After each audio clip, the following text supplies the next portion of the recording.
রাজামশাই, আমার একটা বুদ্ধি এসেছে। ওকে শায়েস্তা করার মতো আপনি কি বলেন? হ্যাঁ, গোপাল ভাঁড় তাই কর। খুব ভালো। ওই দেখো গিন্নি, আমরা রাজপ্রাসাদের সামনে এসে পড়েছি। আমাদের আর কোনো চিন্তা নেই।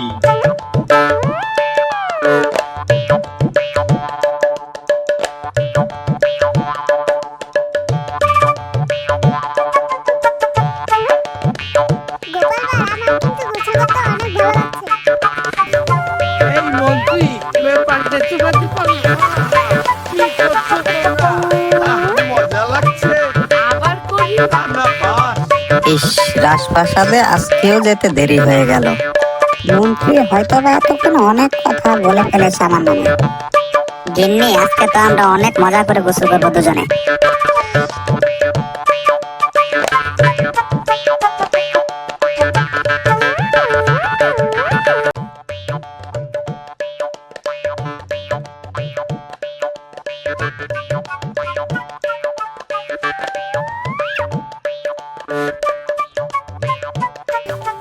এই মন্ত্রী, ব্যাপারটা চুপাতে পারো। কি করছো তোমরা? মজা লাগছে। আবার করি না পাস।